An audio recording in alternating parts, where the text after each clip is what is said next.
Bismillahirrahmanirrahim. Assalamualaikum warahmatullahi wabarakatuh. Bagaimana kabarnya Ananda hari ini? Semoga Ananda dalam keadaan sehat walafiat dan tiada kekurangan suatu apapun. Nah, kita mulai acara ini, kita mulai pembelajaran ini dengan bersama-sama membacakan basmalah. Bismillahirrahmanirrahim. Bagaimana? Apakah semuanya sudah siap mengikuti pelajaran hari ini? Siapa yang tidak hadir? Hadir semua? Alhamdulillahirrahmanirrahim. Nah, anak-anak ibu semua, pembahasan kita hari ini mengenai macam-macam zakat. Sebelum kita masuk kepada pembahasan macam-macam zakat, coba Ibu mau bertanya, masih ingat tentang materi kita minggu lalu? Materi kita minggu lalu mengenai hari akhir. Nah, apa kaitannya dengan sekarang? Bahwa sesuatu yang kita lakukan di dunia ini, bahwa di dunia ini adalah sebagai ladang untuk kita persiapkan pahala kita bawa ke akhirat.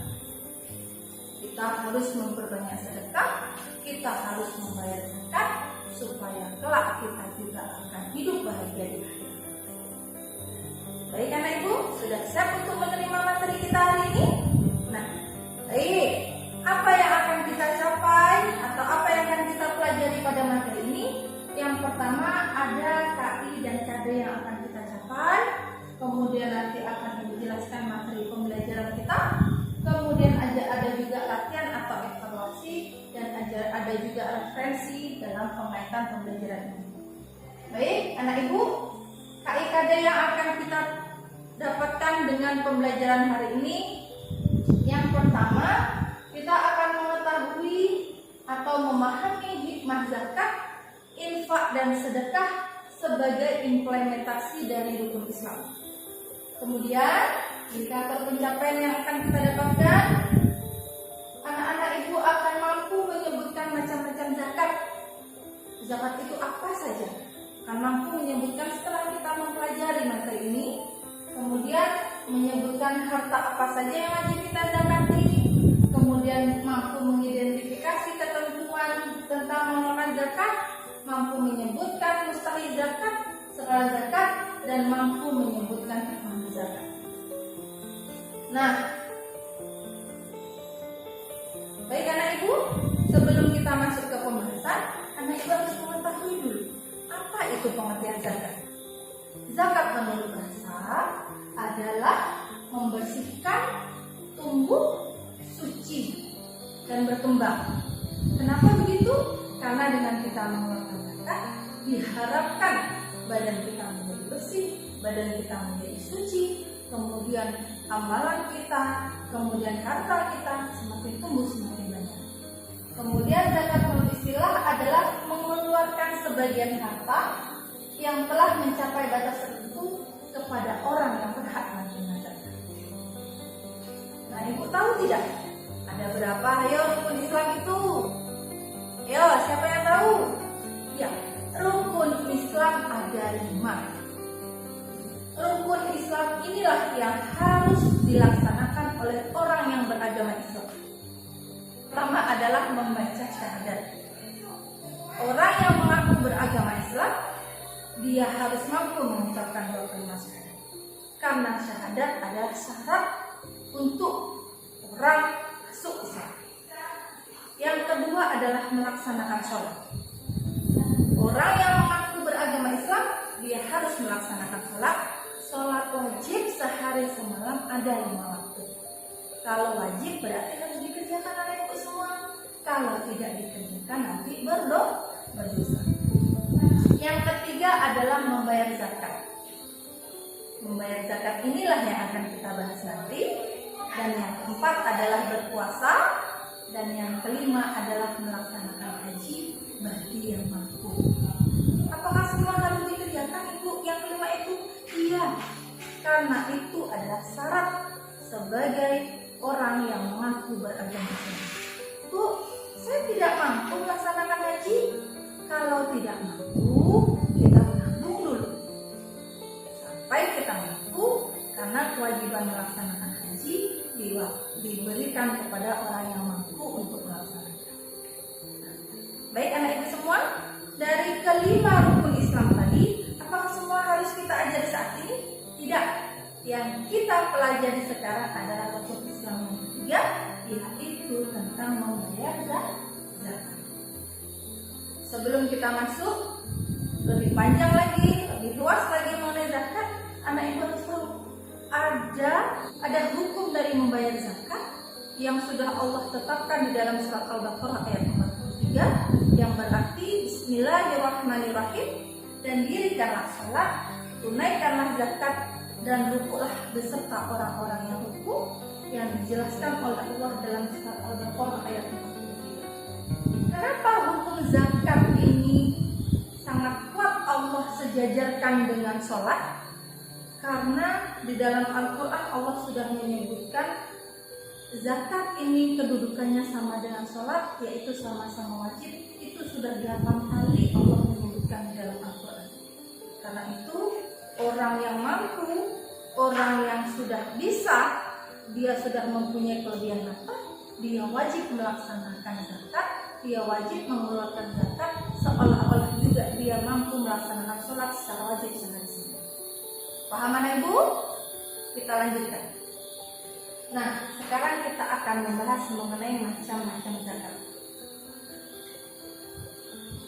Nah, pembahasan kita macam-macam zakat ada dibagi.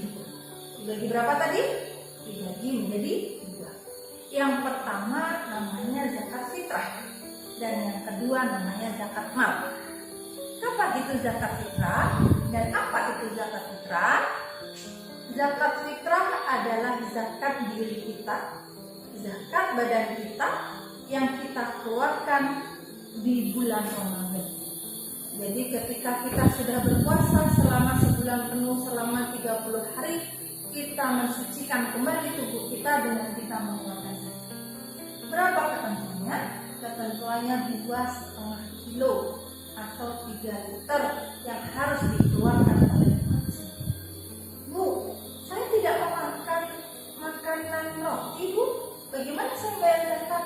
Nah, ibu ulang sekali lagi. Membayar zakat itu dengan bahan makan pokok yang kita makan sehari-hari. Kalau anak ibu makannya nasi itu kan dari beras, secara otomatis beras yang dikeluarkan. Kalau anak ibu memakan jagung, nasi jagung, berarti dari jagung itu dikeluarkan 2,5 kilo. Kalau anak ibu memakan gandum, dari gandum itulah dikeluarkan 2,5 kilo. Gitu. Jadi yang dikeluarkan dari zakat fitrah itu adalah makan pokok kita. Yang kedua adalah zakat mal. Zakat mal itu adalah zakat harta kita. Apakah semua yang kita miliki harus kita keluarkan? Ada ketentuannya. Apa itu ketentuannya? Kalau sudah mencapai nisab, kalau sudah mencapai takaran, dan sudah mencapai haul atau 1 tahun. Yang perlu dihati adalah barang pertanian, hasil tani orang tua, hasil tani kakek nenek kita, wajib kita keluarkan. Kalau kita keluarkan zakatnya kalau sudah mencapai nisab. Kemudian emas dan perak, kemudian hasil profesi itu atau hasil dari kerja keras orang tua kalian selama setahun itu boleh dikeluarkan zakatnya. Kemudian hasil peternakan dan hasil perdagangan.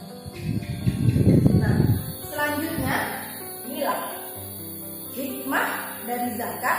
Jadi anak ibu semua, setelah kita membahas, memahami mengenai pengertian zakat, mengenai hal pembagian zakat, kemudian hal-hal apa saja yang perlu dizakati, sekarang kita membahas mengenai hikmah zakat. Ternyata setelah kita mengeluarkan sebagian harta kita, ada hikmah yang bisa kita ambil, ada hikmah yang bisa kita petik supaya kita menjadi orang yang lebih baik. Apa hikmahnya? Yang pertama, dengan kita mengeluarkan zakat itu sebagai rasa syukur kita kepada Allah. Karena semakin kita bersyukur kepada Allah, semakin banyak Allah memberikan nikmatnya kepada kita. Kalau kita tidak pandai bersyukur, Allah dengan mudah akan mencabut semua nikmat yang diberikan kepada kita. Dengan Allah menyebut kun fayakun, rumah mewah kita akan terbatas. Tapi kalau kita pandai bersyukur, kita pandai berbagi, insya Allah Allah akan menggantikan dengan kita. Selanjutnya, dengan kita berzakat bisa membantu orang yang sedang kesusahan dan kekurangan. Kita bisa melihat saudara-saudara kita bisa melihat tetangga-tetangga kita bagaimana kehidupannya. Apakah dia sudah mampu semua? Belum. Ada tetangga kita yang kekurangan, bahkan ada tetangga kita yang kesusahan tidak bisa makan, tidak cukup hartanya. Kalau kita mempunyai kelebihan harta, kita bagi, kita beri, bersedekah kita. Kalau kita mampu sudah cukup banyak, kita berikan kepada amil zakat, dia diserahkan kepada orang yang berhak. Itu ya anak ibu, paham? Kita lanjutkan. Yang ketiga, hikmah zakat adalah menanamkan rasa kasih sayang kepada fakir miskin. Nah, berkaitan dengan yang kedua tadi, tidak semua tetangga kita itu kaya, dan kita pun belum tentu kaya. Jadi kita bisa berbagi supaya meringankan beban orang tua, supaya meringankan beban tetangga. Selanjutnya, dengan kita berzakat bisa membersihkan kesalahan atau dosa selama kita berpuasa di bulan Ramadan. Setelah kita berpuasa di bulan Ramadan selama 30 hari, itu rasanya belum afdol, belum sempurna ibadah kita apabila kita tidak melaksanakan zakat. Jadi kita harus berzakat supaya amal ibadah kita itu semakin sempurna. Ya. Kemudian hikmah zakat yang kelima adalah menunjukkan jiwa kedermawanan. Dengan kita berzakat, kita terbiasa memberi, insya Allah sifat kedermawanan kita juga akan tumbuh menjadi lebih baik. Dan kemudian yang keenam, menghilangkan rasa kikir, sombong dan egois. Rasa kikir, rasa sombong, rasa egois itu adalah perilaku yang tidak baik, perilaku yang tercela, yang harus kita hindari supaya kita tidak menjadi orang-orang yang takabur kepada kita. Dan hikmah yang ketujuh adalah menghilangkan jurang pemisah antara si kaya dan si miskin. Kita tidak mau yang kaya semakin kaya, yang miskin semakin miskin. Kita maunya hidup itu sejajar. Tidak ada istilah kaya, tidak ada istilah miskin. Yang penting kita sama-sama hidup dalam berkesinambungan. Kita hidup dalam keadaan yang tentram dengan masyarakat. Jadi dengan kita berbagi, dengan kita berzakat, supaya tidak terlalu nampak kelihatan antara si kaya dan si miskin. Bagaimana?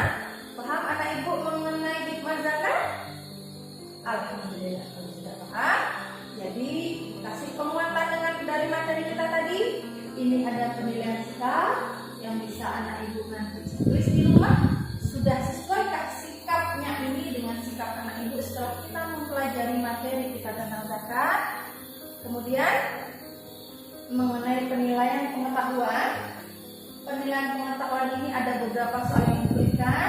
Silakan anak ibu isi pengetahuan. Setelah kita mempelajari materi tadi, ada beberapa soal. Kemudian yang terakhir adalah penilaian keterampilan.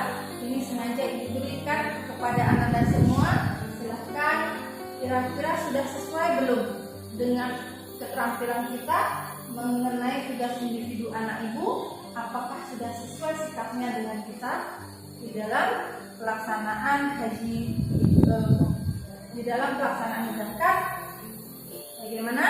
Kira-kira apa sudah paham dengan materi kita anak ibu? Kalau belum paham, silahkan nanti dituliskan pertanyaan kepada ibu. Insya Allah pada pertemuan berikutnya akan kita bahas lagi.